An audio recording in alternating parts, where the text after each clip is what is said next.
Hello, everyone.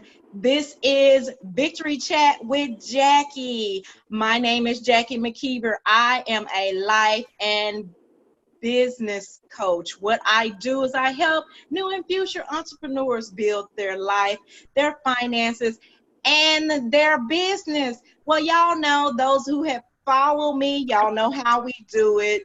I have a special guest that's on the show today. And how I do it is I generally allow them to introduce themselves. So to not waste time, Jay, tell the people your name, your title, and what you do. Yeah, this is Jeff J here to make your day, guys. I'm Jeff the Entrepreneur on Instagram and JeffJCunningham.com. I'm basically it's funny, in 60 seconds, I guess you could call it a serial entrepreneur. I realized 2 years ago, after my brother passed away, and I had a dream to open a coffee shop music studio, and I started to pursue the dream that me and him had, that I realized that I actually had not only entrepreneurial tendencies, but I was actually very well gifted with the mind of everything I thought was wrong with me. Just kind of made sense and fit in the whole solving problems to add value to other people. So that's kind of it, and I kind of now narrowed down my focus. I connected with Grant Cardone, and I narrowed down my focus to two main businesses now. That's cool. So how long have you been in business? So it's funny. So kind of going back to my story, which really kind of where it started. Now, let me ask you, like most people in business, kids, they've had something when they were young. Did you ever have anything when you were young, when you did something like business-wise? Yes, I actually started, let me tell you, I started my first business. I was about I was about 9 3/4. I like to say 9 3/4, but if truth be told, I was almost 10. Okay, so my first business, I don't know if I should tell y'all my first business. Let's talk about my second business, because okay, so let me put it like this. My first business, people were paying me to look out because they would be going places like I grew up in the projects, right?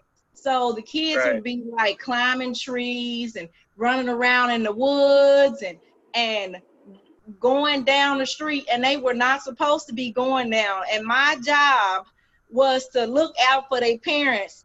So when their parents, if I seen their parents looking for them, I was supposed to run where they were and tell them, y'all hurry up. And then if the parents ask me, tell a story, tell a lie, and say, oh, they in the backyard when they weren't in the backyard, or tell them something so that'll give them time.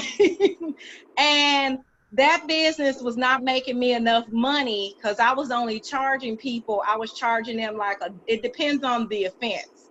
Like if it required me to run a really long distance, they had to pay me a quarter.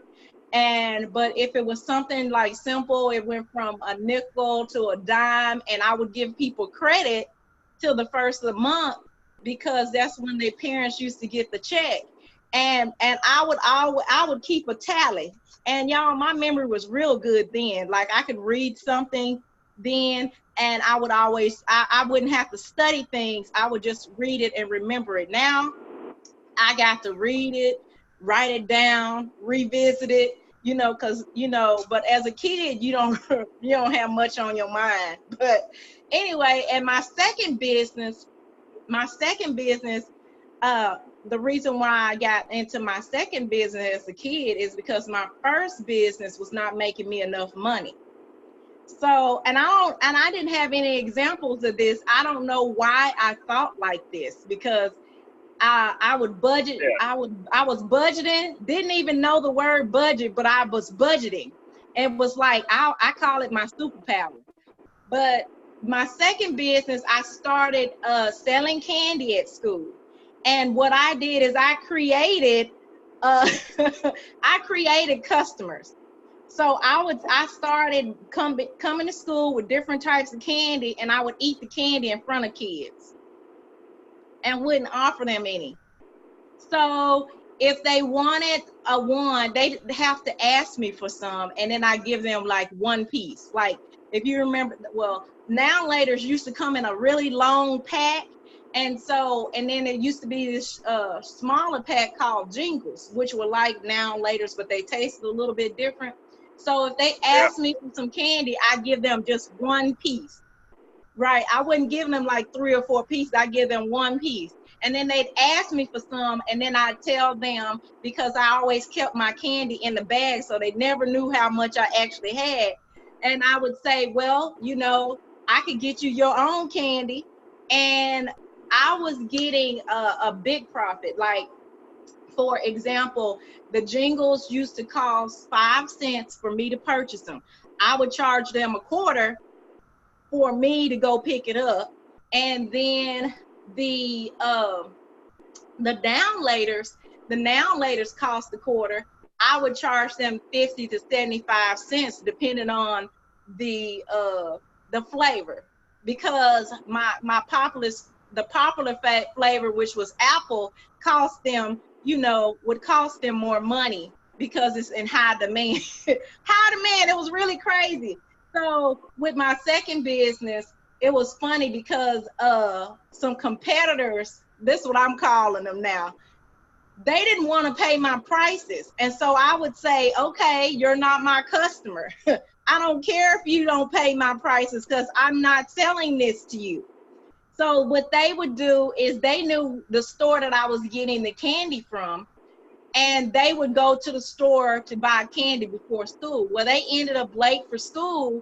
And so the principal said, you cannot go to the store to buy candy because you're late for school. So I was still selling my candy, and they went and told on me. But see, this is the thing they didn't understand, is when I purchased, I knew that if I bought candy, it needs to be, fresh. It don't need nothing needs to melt, because I sold different types of candy. Anyway, nothing needs to melt. It needs to be like they just bought it that day. So I'm going to tell my secret. What I would do is I would buy it the day before. And so the funny thing is my parents didn't even know that I was in this business. They just knew I had money. They thought I was just saving up money because I didn't tell anybody.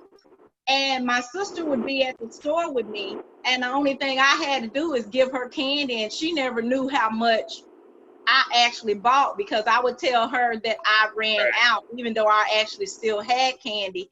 And what I would do is I would keep the candy in my backpack, wait till everybody in the bed sleep, get back up, take the candy out of my backpack, stick it in the freezer way behind all the frozen vegetables, and then get up early in the morning, pull it out the freezer, put it in my backpack, and go to school. I was doing the most, but I made a lot of money. So from that money that I made lasted from 10 years old till I was 14. It lasted me that, plus I was getting like a dollar a week, I guess you would call it allowance. So that meant that my whole production was 100% profit, because it didn't cost me anything. Right. Wow. So for everybody listening, I have a lot of my students who follow me when I used to be a teacher, and they used to be like, Jeff, you never listen. That is proof that I just listened to that whole entrepreneurial event out of one question right there. You remind me of myself right there. That was awesome. Yeah, so my point of asking that question was to prove that certain people that become life coaches and business coaches have what I call the entrepreneurial gene. And the way you explained everything and broke it down, you have that. You had it from a young age. And similarly to that, I had, I had a lemonade stand when I was probably like, same age, 10, 11, 12 or whatever. And I had my brother and sister out there marketing and advertising with signs that would get better traffic, right? So already at a young age, before you even know anything, I knew all the same, cost and revenue and profit and loss without a P&L sheet, just by being 10. And then you go into a school system that teaches you none of that, right? Then you're learning all this stuff that makes no sense. And, it's crazy. So my dream is to change the education system for entrepreneurs. That's why online courses are some of the biggest. My brother actually just came out with one that I'm reviewing called Mastering Management. It's an online course for people to go up in management. And I just think, so many people are realizing that, college isn't teaching what they need to do. And that's why they're learning from life coaches like me and you and business coaches, and people have that knack. Not that anybody can't do it. Everybody can do it. Just some people have been doing it younger, and your brain works better that way, right? So I think it's safe to say that you, Jackie, that's kind of the case with you, right? Yeah, and some people believe, I mean, I think that, whatever your gifts and your talents are, some things you are born with and some things you have to be trained to do, because like I said in that example, I didn't have anybody around me doing that. I just operated on my gut. I guess that idea came to me, and so as time progressed, it was funny because like you mentioned college, and you mentioned, life experiences happen, and sometimes you have this gift already and your environment changes your view on yourself. So in order for, at least this is the challenge to me, is I call it getting back to my roots, because I was young doing it as an entrepreneur, but my mindset shift had changed to the employee mindset. And so in order for me to get back to the entrepreneur, I had to figure out why did that change, and why did I feel like I had to do the work. So in your experience, what are 3 challenges that you face in getting you from, I want to say, to the next level, point A to point B? Yeah, so the first one, I think this goes for anybody doing anything in life, is attacking fear. So after my older brother passed away, I said, I don't want to live anymore. In a therapist's office, they put me, I said it when I was teaching behavioral middle school kids, so they put me in 4 things of therapy. The lady said I need medication. Next thing I know, I'm watching a video by Grant Cardone, thanks to my dad, on depression. Do you know who Grant Cardone is, by the way? Yes, I do. So I follow anyway, him on Instagram. Yeah, so I'm going to be going out to this business boot camp in a couple weeks in Miami or wherever that is. It's in VIP sale with my boy Grant. He's the main mentor I follow. But what he taught me in his book, The 10X Rule, is just do it. Attack fear. If you're scared of it, do it. And that was the biggest thing ever. So the first business thing I did after my brother passed away was I did the first thing that scared me. I did not raise my hand for summer school on a steady paycheck job, and I decided to open my own photography business. And I went door to door for SunPower Solar, made a little bit of money with that, bought a camera, and booked like a couple wedding gigs, right? When I never shot weddings before. Did another thing that scared me. This is the lady's most beautiful day, and I'm going out there I did it. And where my name of my new company is, Take Two Social, Take Two, actually today's a very entrepreneurial day because I'm going out to do a gig tonight, was a girl took my camera, and my weakness has always been girls all the time, so I've been staying away. But this girl, Jocelyn, I'll give her, she gets mad when I mention her. So I love to make a nice little Puerto Rican girl. She took 2 fingers in front of the camera and took a picture of, through her fingers to that. That's where the 9 Take Two came from. And she said, "You'll never be a photographer." So I was like, "Oh yeah," and the entrepreneurial thing in anybody, when someone says you don't, something you do. So I also did. You're breaking up a little bit. Wife, sorry, yeah, we're breaking up here. Let me put it like that. Okay. But anyway, yeah, that's kind of where it came from. That's where I Take Two and made some money, and now I bought a software company and named it Take Two Social. That's cool. So, are you married? Do you have children? How old are you? 34 years old, single. not married, try not to drink any alcohol or chase any girls because that keeps away from money. Money is the most important thing in earth. Anybody who doesn't tell you that is saying that they don't. You can do more, you can solve more with money. If you don't want a lot of money, you're just selfish because you don't want to help people. And that's kind of my belief and my mantra. I just collected, you saw me before, I just collected I'm a real estate investor now. I just collected 4 checks at cash flow. And I love it, you know. So my last question for you is, what's your favorite book, TV show, or thing to do? So yeah, I always listen and consume, like I'll consume some of your podcasts of entrepreneurs. I always consume stuff that'll learn and grow me, right? The book that I actually just read through right now is the best Instagram guide ever, and it's on Amazon. And it was my book that I wrote originally just as a guide for my software, Take Two Social, which is something that I wrote code for. And then I wasn't really good, so I hired people over. Long story short, I wound up like white labeling stuff and making it better. And basically what it does with the mass story viewing feature on Instagram, it helps grow people's accounts. But we're now getting it registered. Someone told me I would never get it registered with Instagram's official API. So that's what I'm doing. So now it's going to be the safe. It's not one of those unfollow bots. It's going to be so different. It's going to take people from their phone to their face. And we're starting with Instagram, but we're going to have TikTok, which is big next. And we're going to have a geofencing software as well. Business is going into software. You were breaking up. Could you repeat that last one? Yeah, so my whole future is going to be software for right now and helping other businesses make more money through leads and connecting with more people and teaching them to do it the right way. I love it as an entrepreneur. I think you always kind of want to give back. Right now I work for a local multimillionaire, J Tebow Cunninghan, who does doors and windows. And I'm using all my knowledge and things to help him make more money and get more time off with my software.